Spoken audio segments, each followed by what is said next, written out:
Matapos ang enkwentro sa airport, nagsampa na ng kaso sa isa't isa ang kampong Santiago at Tulfo. Kasong grave threats at slander ang isinampa naman ni Claudine at Raymart laban sa Tulfo brothers dahil sa di umano'y life-threatening na pahayag ng mga ito sa telebisyon. Sa korte na lang paglabanan yung kasong ito, hindi na sa labas at para hindi na po magkasakitan. Nagsampa naman ng kasong grave coercion, physical injuries, and grave oral defamation si Tulfo dahil sa mga suntok at pagpapahiya na inabot niya sa insidente. Sana yung pinoproject ninyo na magandang pagkatao, mabait, malamartir, matulungin, sana ganun din sa harap ng camera. Ganun din ang gawin ninyo outside the camera. Dapat magkatugmayan. Yung ginagampanan mo sa camera, sa harap ng camera, at ginagampanan mo bilang private individual. Kailan lang may isang iskandalong bunga ng isang video o letrato? Nakunan ng litrato si Presidential Political Advisor Ronald Llamas habang namimili di umano ng mga pirated DVD sa isang mall sa Quezon City. Nung una ko siyang nakita, sabi ko, he looks familiar. Actually, it was my husband na nagsabi sa akin na, ano ka ba? Sabi niya, siya si AK-47. Oh my God! Ganun na kaagad kami na, si Secretary Llamas to. So, sabi ko, di ka pumosisyon tayo. Let's see kung ano yung ginagawa niya talaga. So, ang tagal namin doon, talagang nag-browse kami kasama siya. Kunwaring nagtitext si Donna malapit sa kinatatayuan ni Secretary Llamas para daw hindi siya mahalata. Talagang I waited for him to buy the DVDs. Kasi hindi siya magiging istorya kung nagbe-browse lang siya. Ang naisip ko lang is, this is a story. Dapat itong pakinabangan ng publiko. And the fact na pinupush ng government ni Pangulong Aquino ay ang tuwid na daan, parang it runs counter to that, yung ina-advocate ng Pangulo. On the way na sila sa target. Kung minsan, kailangan daw talagang gumamit ng hidden camera footage ang journalists. Meron na rin sa experience namin na mga nasuspindi o may mga siguro natanggal din sa pwesto na ilang sabi nating public servant dahil din sa nakunan sa kanila na hidden camera footage na either kasangkot, gumagawa ng isang mali or illegal na gawain. Baka malunod pa na papakuha! Sa amin, magsisilbi siyang patunay lang dun sa mga halimbawa sa DSWD o dun sa mga magre-rescue na mga organization. Magiging proof lang ito na patuloy pa rin nangyayari yung mga pag-abuso sa mga kabataan o paglalagay sa kanila sa child labor, yung mga ganun. Yung hidden camera, makakatulong yun para maialis sila dun sa sitwasyon na yun. So, para sa amin, yun yung nagbibigay sa amin ng go signal na oo, kailangan natin gumamit ng hidden camera. Malaki ang risks ng pagkuha ng hidden camera footage. Isang pagkakataon, kami na yung gumagamit ng hidden camera. Nagsa-surveillance kami sa isang lugar sa Tondo kung saan sinasabing meron daw mga menor de edad na napasok sa prostitution, tumatambay doon sa lugar na yon. Ang nangyari lang, siguro naghinala sila doon sa kinikilos namin o dahil baguhan kami doon sa lugar, kumbaga napagtripan nung ilang mga tambay doon na batuhin yung van namin na nakaparada sa malayong lugar pa. And actually, few meters away lang siya from the police station. Tinulungan naman kami ng mga police at nakapagpa-blatter kami. Siyempre nandun yung threat na masaktan ka, di ba? O malagay ka sa alanganin. Pero kasi yun nga yung dahilan kung bakit hindi din ini-encourage na lahat ng mamamahayag o lahat ng pagkakataon gagamit ka ng hidden camera. Kumbaga may backup plan din naman dahil mahirap din namang makompromiso yung safety ng mga gumagamit ng hidden camera. Pero ang mga paparazzi ng Hollywood tila walang takot sa pagkuha ng mga letrato, alang-alang sa kanilang kabuhayan. Umaabot kasi sa halagang $4.1 million ang bentahan ng isang controversial or exclusive celebrity picture. Nandyan ang controversial pictures ni Jennifer Aniston. First shot ng mga celebrity babies ni Beyoncé Knowles at Britney Spears. Ang pagkamatay ni Princess Diana ay isinisisi sa paghahabol ng mga paparazzi sa kanya. Pag pinag-usapan mo kasi yung privacy, it's going to be a contradiction in terms kung sabihin mo, gusto niya private ang buhay niya pero nag-artista siya. Private ang buhay niya pero politiko siya. Hindi naman yata pwede yun.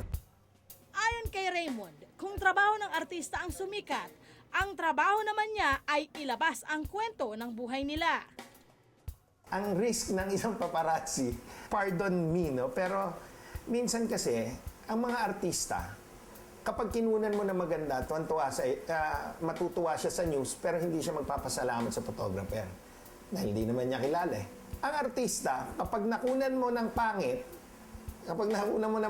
siya, o kung ano, at lumabas, hindi niya nagustuhan, galit siya. Eh bakit ganon, di ba? Sa paghahatid ng balita, where do we draw the line? Hanggang saan ang freedom natin to take pictures and videos? Lalo na ngayon na madali itong gawin gamit ang simpleng cellphone. We're back with Weng Paraan and Ed Lingao. Umpisahan natin kay Weng, because very emphatic ka that there was no legal flaw and there was no ethical misdemeanor. Okay, tell us why. Bakit walang legal flaw? Una, walang batas kasi na nagsasabing hindi mo pwedeng kuhanan ang isang tao sa isang public place. At lalo na kung ikaw ay isang journalist. Okay. The incident happened in a public place, sa airport.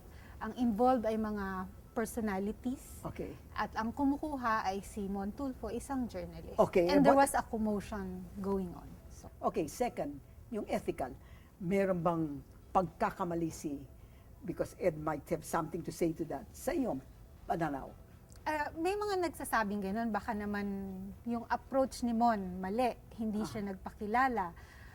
Kaya lang ang tanong, kapag yung tao na involved, yun nga daw, nagbubunga nga o sinisermon, paano ka pa naman magpapakilala at sasabihin mong pwede ba kitang kuhanan habang nangyayari yung gano'n?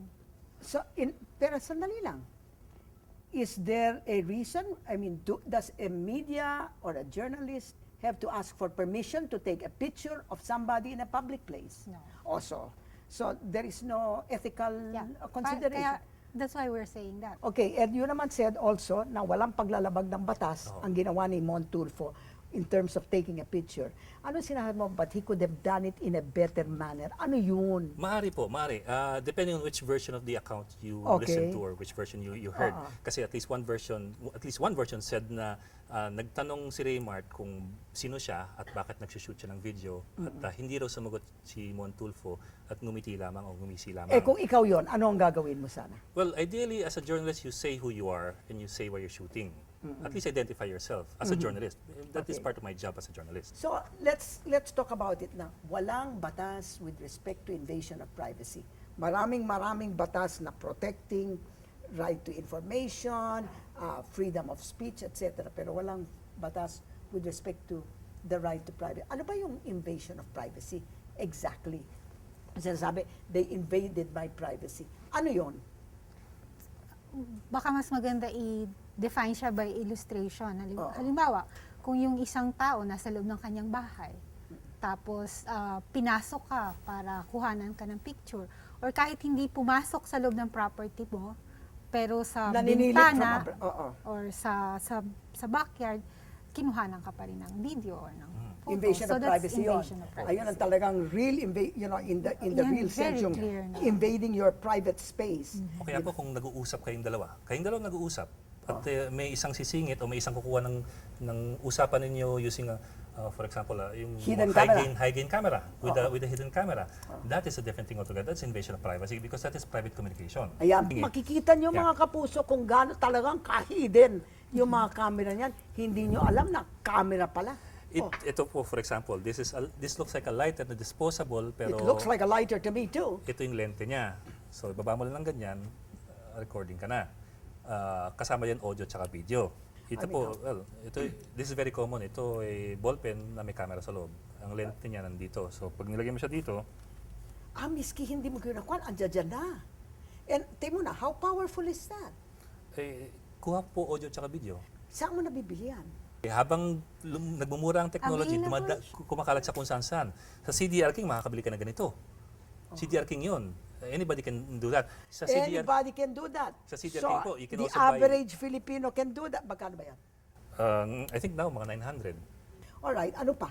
Ano pa constitutes invasion of privacy? Di ba si Jennifer Aniston, ganyan ang nangyari.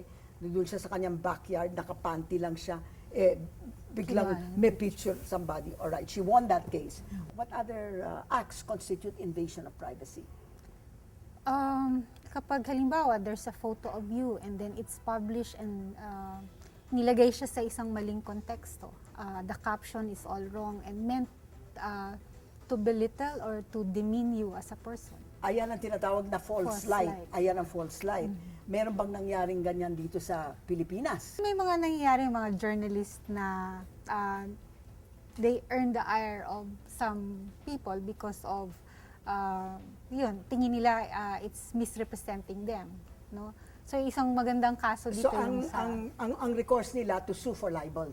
To sue for libel or to harass the But journalist. invasion of privacy, casting them in a false light. Maganda to kasi kung pinag-uusapan natin yung usapin ng kailan ba False light. pwedeng ilagay sa balita ang isang public official, paano kung personal niyang buhay katulad ng having a mistress. O yung isang opisyal na nakitang tumatakbo sa hotel sa Manila nang nakahubot-hubad. Tumatakbo siya? Nang hubot-hubad. Oh. So ito ba balita para sa, is there public interest involved that justifies the journalist na ilabas yung ganitong storya? Masarap ang usapan ha? Kaya huwag kayong aalis dyan. Babalik kami with even more interesting conversation.